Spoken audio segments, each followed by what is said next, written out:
У нас есть пациент Анатолий, и он сейчас расскажет за свои жалобы, и мы попробуем ему помочь, постараемся сообща. Расскажите, Анатолий. Так, где-то полгода, может чуть больше, не знаю, стал беспокоить.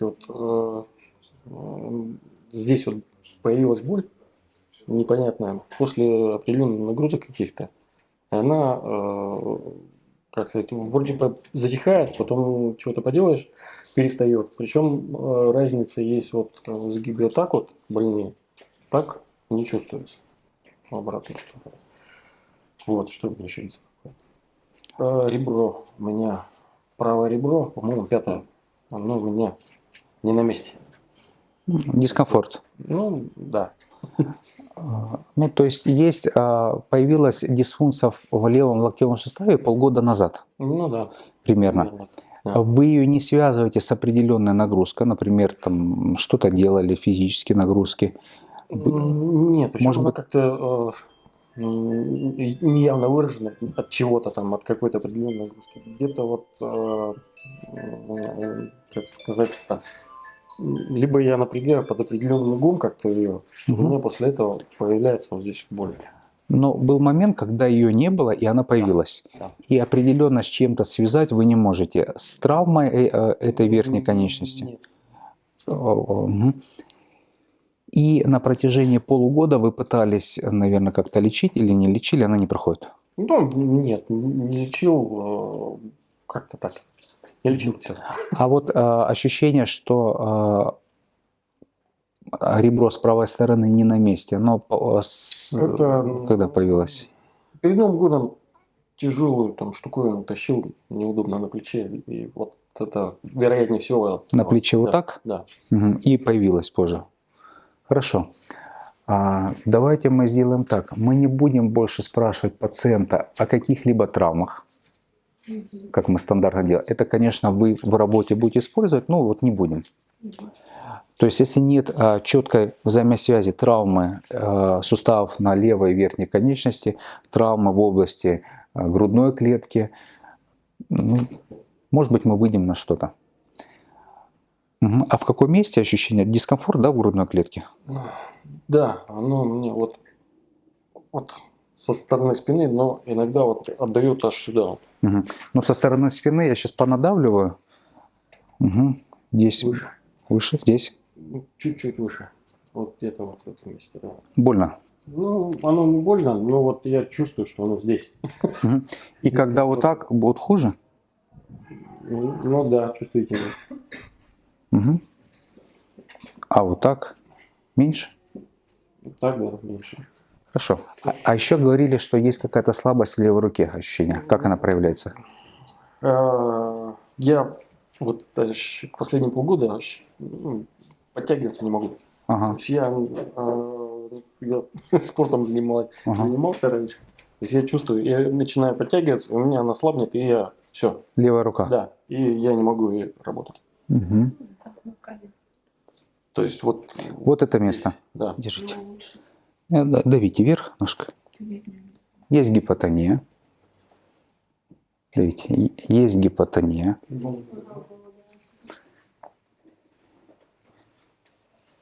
Держите. Давите вниз ручкой.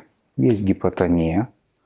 Может быть, как вариант, я не хочу эту руку дергать, может быть, как вариант рецептор, дающий паттерн ПМРФ, и мы знаем с вами, это рецептор палео, ну, собственно, и грубое касание мы тоже знаем, и который расположен здесь, либо по задней поверхности. Это может быть и рука. И пациент не в переключении. Тогда я сразу возьму, например, поскольку эта рука, поменяю. Давите. Мышца включилась. Давите. Согласен? Ну, да. Да, давите. Сейчас. Давите. Мышца включилась.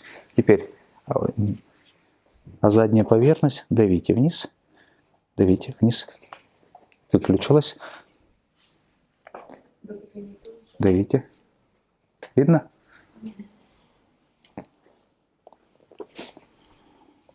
Ну теперь ищем. Держите, давите. Раз, два. Вниз давите. Три. Тут есть какой-то рубец вот здесь, в области лучезапястного сустава. Да. Ну, может быть. Немного. Ну, не, рубец точно есть, да. И имеет ли он связь с локтевым суставом, нам нужно доказать. Далее. Я хочу взять мышцы, которые в этот момент не ассоциированы с этим паттерном. То есть я вывернул руку там, где прямая мышца бедра сильная, и она нормотоничная. Сейчас. Давите. Я хочу сейчас поставить ТЛ на эту область, протестировать силу. Все. И добавить сюда палео. Давите. Видно? И все. То есть мы догрузили, и там подпорки стало хуже. Они между собой связаны. Однозначно. Решил человек позаниматься спортом. Давите. И мышца не работает.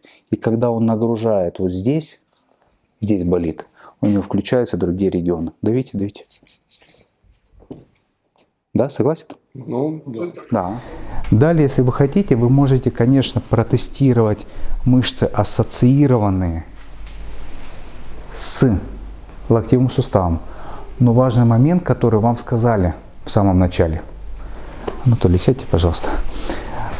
Повторите, пожалуйста, жалобу, когда вы говорите, что вот так она работает, так не работает. Ну, так больше чувствуется боль, чем вот так. Ну, вам сказали. Даже подтягиваться вот так могу, а так не могу. Да, это не говорит, что это ноцицептор. Почему? Потому что в этот момент натянута межкостная мембрана, там тоже могут быть гольжи. Вот здесь. А вот так она расслаблена. Это могут быть гольжи в межкостной мембране. Это одна подсказка. Ну и безусловно, это не капсульные гольжи, потому что капсульные гольжи, они не хоть так, да. Если бы здесь растянуты были, они, может быть, здесь тоже дисфункция есть, но они не создают такую проблему. То есть, если растянуты капсульные гольжи в результате, там, скажем, какой-то травматизации, то гипотония будет вот по этой поверхности, может быть, дальше и дальше. Но как только пациент повернул, гипотония все равно будет сохраняться. Дальше. Угу. Давите. Гипотония. Давите. Видно, какой рефлекс? Поэтому и такие клинические. Тогда и отсюда давите. Сила. Я сейчас придавил на рубец давление. То есть антистимул и тест. Давите. И все, сила. То есть разными путями мы подтверждаем, что дисфункция на самом деле в рубце. Пациент вам может сказать, что этот рубец существует там 2 года или больше. Но вот сейчас начало вот это все проявляться. Еще есть такой нюанс, коллеги. У нас в системе нашего организма есть хорошо налаженная система компенсации. Пациент определенные дисфункции, например, заболело-то не место расположения вторичной компенсации. И эту компенсацию пациент может, если это виртуальная, он, например, там, подъязычной костью может скомпенсировать, иногда глазами. То есть, если нужно, например, пациенту скомпенсировать вот этот момент, но сделать это коротко, например, во время какого-то короткого движения, нужно, чтобы она там на секунду включилась. Сейчас, держите. Не. Давите. Так. Не, вот так чуть ниже. Давите. Есть гипотония. Сейчас, а во время теста глаза туда. Давите. Не помогло. Глаза сюда. Давите. Поворот глаз сюда усиливает мышцу. Это раз компенсация. Вторая компенсация. Сейчас я попрошу сделать любое удобное движение, например, правым голеностопом, ну вот какой-то, как Ну, нет, и остановиться. И держать. Давить. Вторая компенсация. Почему пациент к вам придет и скажет, что, например, после подворачивания голеностопа у него начало болеть локоть. И вы спокойно, соответственно, можете обратиться к голеностопу, потому что он же локоть заболел после подворачивания голеностопа, и он не бьется, а бьется с этого рубца. И в хронологии есть пробел, который не укладывается. И пациент говорит: вы знаете, вот это вообще с детства, и все было хорошо. А голеностоп подвернул, и локоть начал болеть. В силу того, что он голеностоп компенсировал, но как только подвернул, компенсация закончилась. И заболел локоть. И может быть так. И тогда вы не попадаете в хронологию. Может, человек просто поменял обувь, либо дает больше нагрузку на голеностоп, и компенсация уменьшается. Либо проблема он компенсировал глазами, есть какая-то проблема с глазами, он не очень нравится туда поворачивать. Компенсации меньше, боль в локте, потому что здесь больше компенсации сейчас. Либо просто какая-то нагрузка на эту область усилилась. Вот разное развитие сюжета, которое вот нужно объяснить. И причем, когда голеностоп, очень важно, как только, держите, Анатолий, вот так, как вы держали, пока пациент держит вот так голеностоп, понятно, что он не будет так держать. Небольшая даже легкая такая ротация, давите, будет усиливать. Вы ее можете даже не увидеть, то есть она еле-еле. То есть если, например, нужно взять гантелью и держать, давите, эта система работает, пока голеностоп так нагружен, таран, это таран. Глаза – это короткий, то есть, смотрите, глаза сюда, видите, включилась и выключилась. То есть в момент, когда есть движение, мышца усилилась и выключилась. То есть это эта система компенсации направлена на короткое срабатывание. Таран – это мощь. Вот он вывернул и все. Хоть полдня он простоит, он может там болеть, но здесь будет все супер. Это компенсация.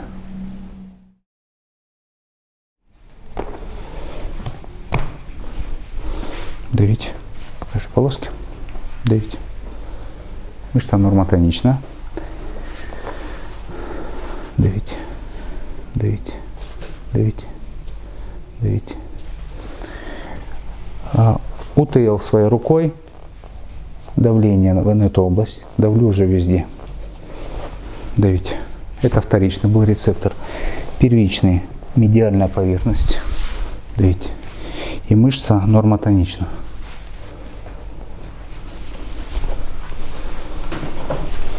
Тестирование мышц ассоциировано со вторичным рецептором. С первичным. Давите. По-другому? Не больно. Но, коллеги, тут, если есть локальное воспаление, боли могут сохраняться. Для вас важен тест. Садитесь, подвигайте рукой. Если нужна нагрузка, держите, давите. Не болит. Не болит. Да, конечно, здесь нет ничего такого. Иногда что может быть? Пациент, если говорит, что ему трудно подтягиваться, обязательно нагрузите и кисть. То есть вы просите, сжимайте прям крепко. Прям крепко. Вот раз. Отпускайте. Если где-то появляется гипотония, вы идете на кисть. Иногда можно, если он там прям супер профессиональный спортсмен, дайте объемный предмет, как гриф там от гантели, чтобы он сжал. Может быть, в какой-то момент что-то происходит в кисти, и у него появляется гипотония.